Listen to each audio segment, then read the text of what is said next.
I, 28M, have been married to my wife Samantha, 27F, for 5 years now. We met during our sophomore year of college when we were both part of the same study group for our economics class. Samantha was this bright, bubbly girl who always had a smile on her face. I was immediately drawn to her positive energy.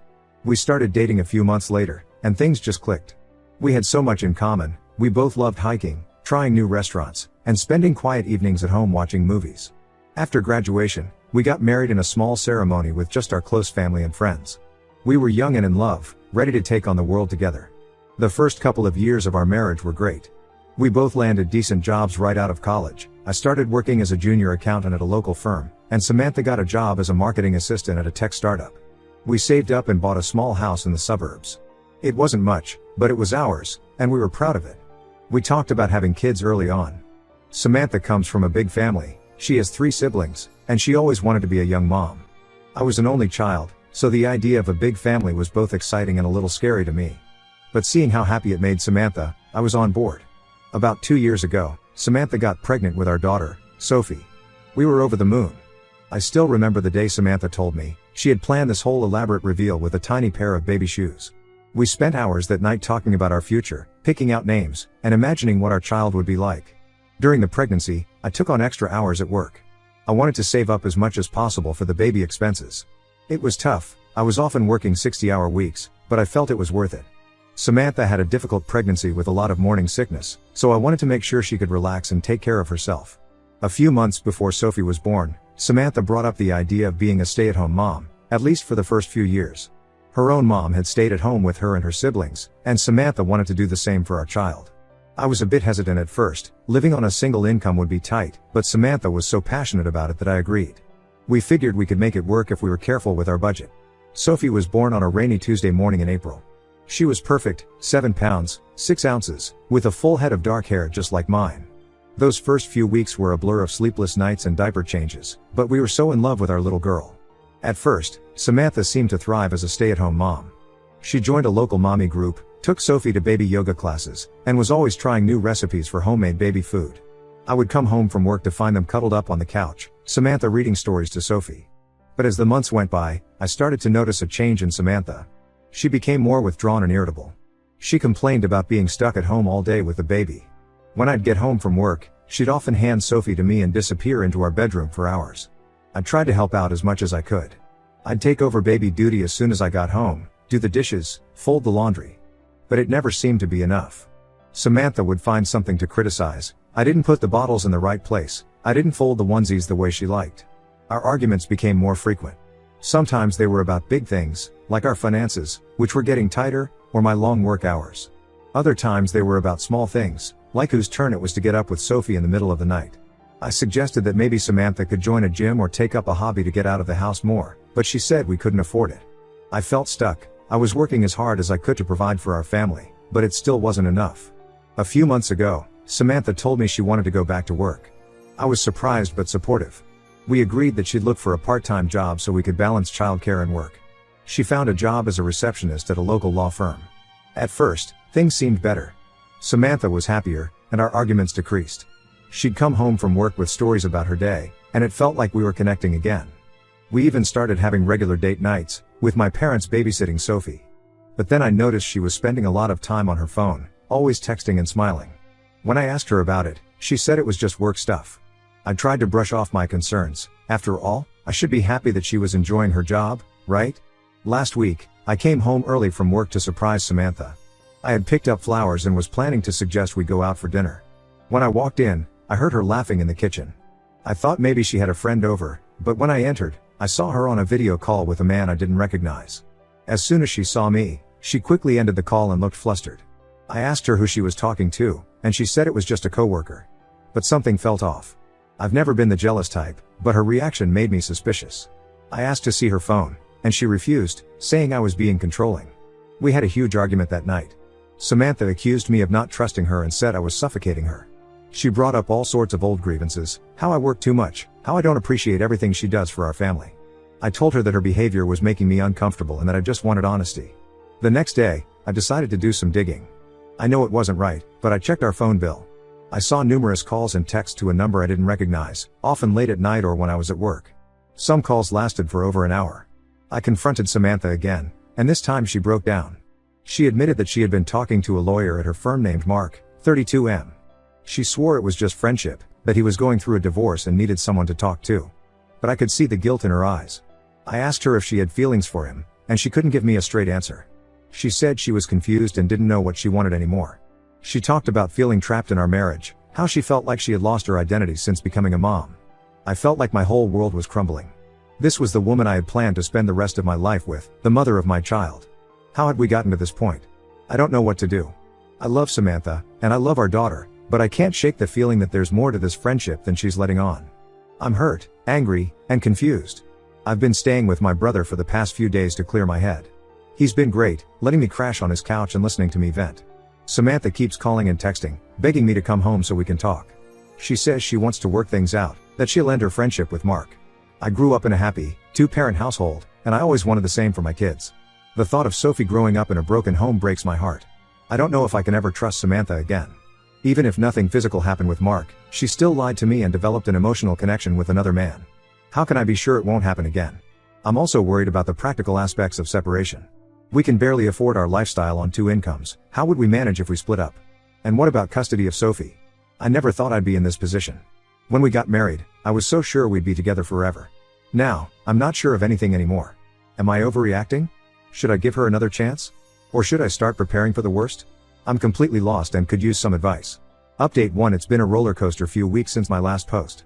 Thank you all for your advice and support. I've got quite an update for you. After staying at my brother's for a week, I decided to go home and talk to Samantha.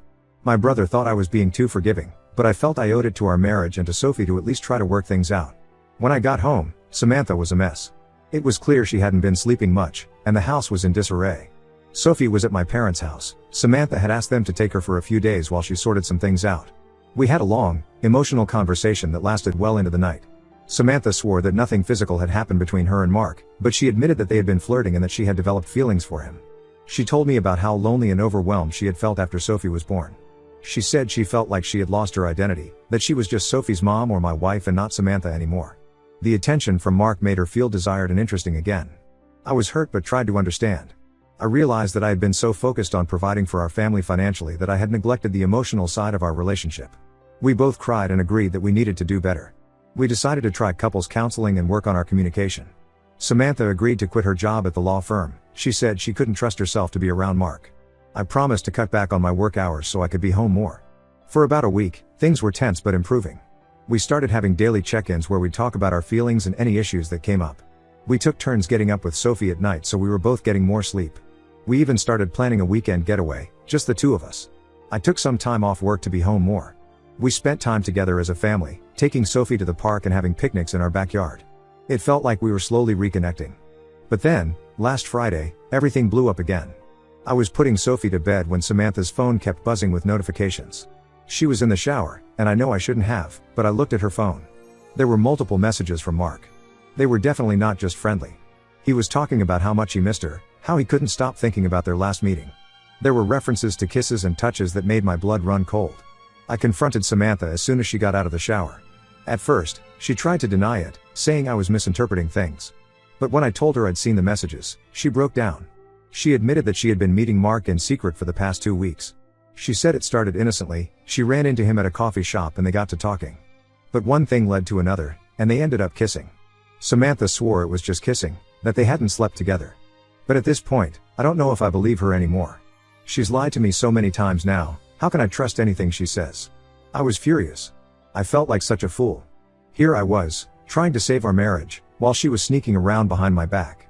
I packed a bag for Sophie and myself and went to my parents' house. My parents were shocked when I told them what had happened.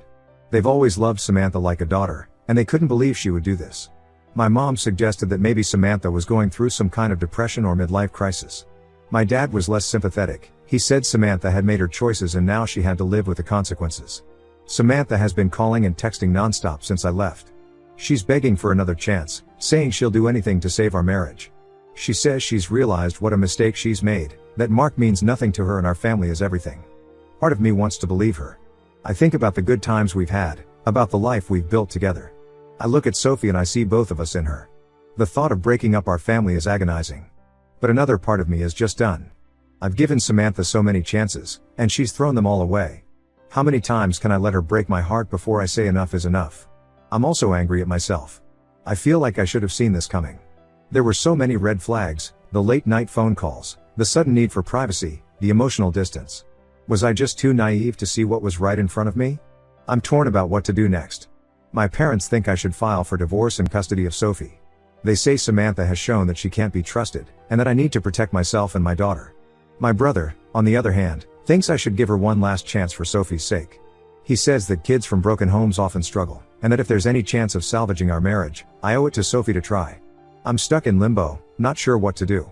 I've consulted a lawyer just to know my options, but I haven't filed anything yet. The lawyer advised me to start documenting everything: Samantha's admissions, the text messages, the times she's left Sophie to meet Mark.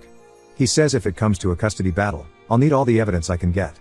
Samantha keeps saying it was a mistake and that Mark meant nothing to her, but how can I believe that? If he meant nothing, why did she risk everything for him? And even if I could forgive her, how could I ever trust her again? I'm also worried about Sophie. She's too young to understand what's happening, but she knows something is wrong. She keeps asking for her mom, and it breaks my heart. I don't want her to grow up in a broken home, but I also don't want her to think that it's okay to treat your partner this way. I never thought I'd be in this position. I always believed Samantha and I would be together forever. Now, I'm not sure of anything anymore. Has anyone been in a similar situation? How did you handle it? Is it possible to rebuild trust after something like this? Or am I just setting myself up for more heartbreak if I give her another chance? Update 2. I can't believe I'm writing another update, but here we are. A lot has happened in the past 2 months, and I'm still trying to process it all. After much consideration and many sleepless nights, I decided to give Samantha one last chance. Many of you advised against it, and maybe you were right. But I couldn't shake the feeling that I owed it to our family to try one last time. We started intensive couples therapy. 3 times a week, we'd sit in a therapist's office and hash out our issues. It was hard, really hard. We talked about things we'd been avoiding for years: resentments, disappointments, unmet expectations. Samantha seemed genuinely remorseful. She deleted Mark's number, quit her job at the law firm, and was doing everything she could to rebuild my trust. She started keeping a journal that she shared with me, detailing her thoughts and feelings each day. She even suggested I have full access to her phone and email, though I didn't take her up on that offer. I didn't want our relationship to be built on constant surveillance. We also focused on reconnecting as a couple.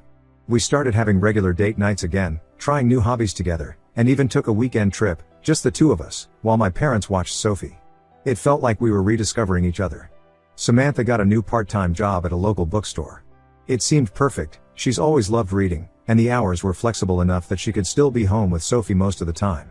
I was starting to believe that maybe we could actually work things out. Then, about 3 weeks ago, I got an anonymous email.